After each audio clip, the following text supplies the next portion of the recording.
नमस्कार दोस्तों। गांधी परिवार के दामाद और प्रियंका गांधी वाड्रा के पति रॉबर्ट वाड्रा बिहार की हार के बाद जेनजी को आंदोलन के लिए भड़काने का प्रयास करते दिखाई दे रहे हैं। मजे की बात यह है कि राहुल गांधी के जीजा जी ऐसा करते हुए कहते हैं कि वे नहीं चाहते कि ऐसा हो, लेकिन लोगों में गुस्सा है तो ऐसा हो सकता है। समझ रहे हैं आप? वे जेनजी को भड़का रहे हैं, उन्हें उकसा रहे हैं, पोक कर रहे हैं, लेकिन खुद पर डायरेक्ट ब्लेम ना आए इसलिए कहते हैं कि मैं तो चाहता हूं कि ऐसा ना हो। देखिए जरा ये वीडियो। हम कभी भी नहीं बोलेंगे कि जेन जी को इस तरीके से बाहर आना चाहिए, पर लोगों में गुस्सा तो है। जहां वो इलेक्शन हारते हैं तो गुस्सा तो है, वो जरूर बाहर आएंगे, वो अपने तरीके को अपनी बात रखेंगे, अपना तरीका अपनाएंगे। गांधी वाड्रा परिवार नेपाल हिंसा के बाद से लगातार जेनजी को भड़काने का प्रयास कर रहा है। बिहार चुनाव के वक्त भी कांग्रेसी शहजादे ने ऐसा करने का प्रयास किया। कथित वोट चोरी की प्रेस कॉन्फ्रेंस के दौरान भी कई बार 95 चुनाव हार चुके कांग्रेसी शहजादे जेनजी का जिक्र करते दिखाई दिए। अब उसी प्रोपेगेंडा को जमीन घोटाले के आरोपी रॉबर्ट वाड्रा बूस्ट करते दिखाई दे रहे हैं।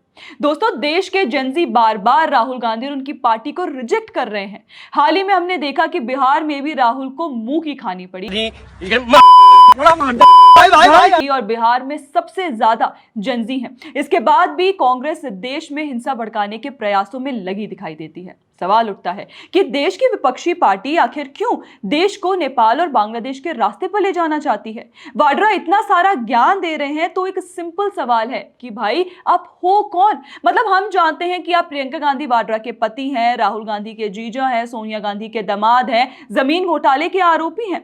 इसके सिवाय आप कौन हैं जो देश के चुनाव आयोग पर सवाल उठा रहे हैं, लोकतंत्र पर सवाल उठा रहे हैं, देश में हिंसा के लिए एक तरह से जेनजी को उकसा रहे हैं। दोस्तों, वाड्रा ने कई ऐसी बातें कही हैं जिन्हें गंभीरता से लेने की जरूरत है। जैसे बिहार चुनाव को लेकर वे कहते हैं कि 92 सीटें कैसे आ सकती हैं।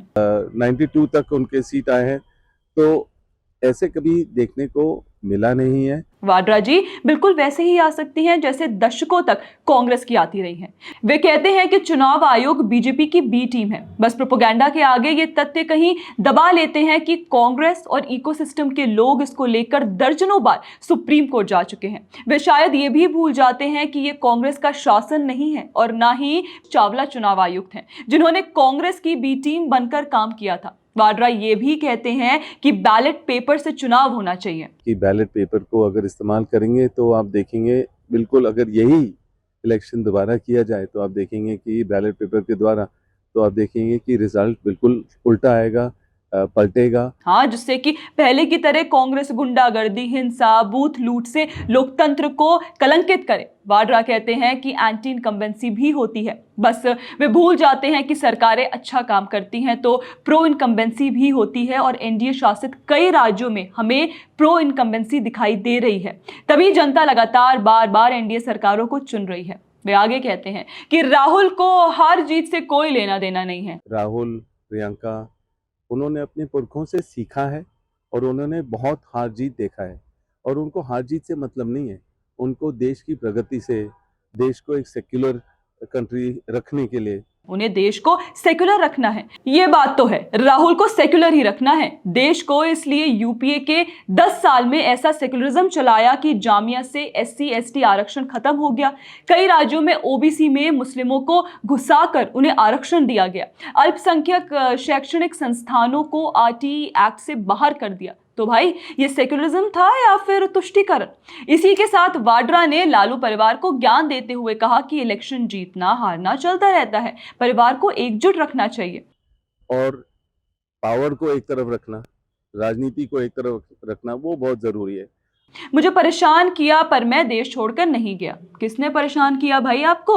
राहुल गांधी ने? अरे नहीं, शायद वाड्रा ईडी की बात कर रहे हैं। उसे पूछताछ कहते हैं वाड्रा जी। घोटाले करेंगे तो पूछताछ तो होगी ही ना, या फिर इसमें भी अब प्रिविलेज चाहते हैं क्योंकि गांधी परिवार के दामाद है भाई। खैर, वैसे लालू परिवार को ज्ञान उस परिवार का दामाद दे रहा है जिस परिवार ने मेनका गांधी को आधी रात में घर से निकाल दिया था। तभी तो मोदी जी कहते हैं हिपोक्रेसी की भी सीमा होती है। दोस्तों, एक बात सुनिए, वाड्रा ने एक बड़ी बात कही है यहाँ पर, देखिए जरा। कोई बीमार है बाहर और राहुल वहां जाते हैं तो उनको क्या सबको बताना पड़ेगा कि मैं जा सकता हूं क्या कि कोई बीमार है उनको देखने के लिए, पर वो गए हैं। और देखा आपने, वे कहते हैं कि राहुल गांधी विदेश किसी को देखने गए थे, वो बीमार थे। सवाल सीधा है, कौन बीमार था? किसे देखने गए थे राहुल गांधी? नेहरू गांधी परिवार का विदेश में कौन रहता है? देश से राहुल गांधी क्या कुछ छुपा रहे हैं?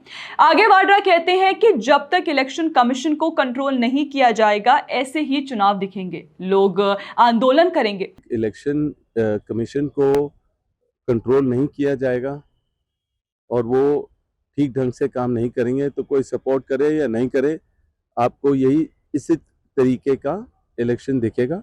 मतलब अब ईसी को भी वाड्रा जी चलाएंगे? हमारे देश की कॉन्स्टिट्यूशनल बॉडी अब क्या गांधी परिवार के दामाद के इशारों पर चलेगी? इंटरेस्टिंग। वैसे आदत है ना दोस्तों, आदत इतनी जल्दी नहीं जाती ना। चुनाव आयोग को 10 जनपद से चलाने की आदत पुरानी है। चावला से लेकर ऐसे कई चुनाव आयुक्त रहे हैं जो 10 जनपद पर हाजिरी लगाते थे। खैर, वाड्रा आगे कहते हैं कि बीजेपी ने मुझ पर जितनी कार्रवाई करवाई, कुछ नहीं मिला। सदियों से मुझे गलत दिखाया जा रहा है। गजब हाल है, सदियों से मतलब सीरियसली 100 साल के हो गए हैं वाड्रा। कुछ भी। अब सुनिए आखिर में वाड्रा क्या कहते हैं। इलेक्शन होना चाहिए ईमानदार, कि हमें साफ और ईमानदार देश चाहिए। इस पर तो हम क्या ही कहें। यह तो वही बात हो गई कि पाकिस्तान कहे कि वो अमन पसंद मुल्क है। खैर, वाड्रा को लेकर आपका क्या कहना है, हमें कमेंट सेक्शन में जरूर बताएं। बाकी ऐसे और वीडियोस के लिए हमारे चैनल को सब्सक्राइब करना ना भूलें। जय हिंद।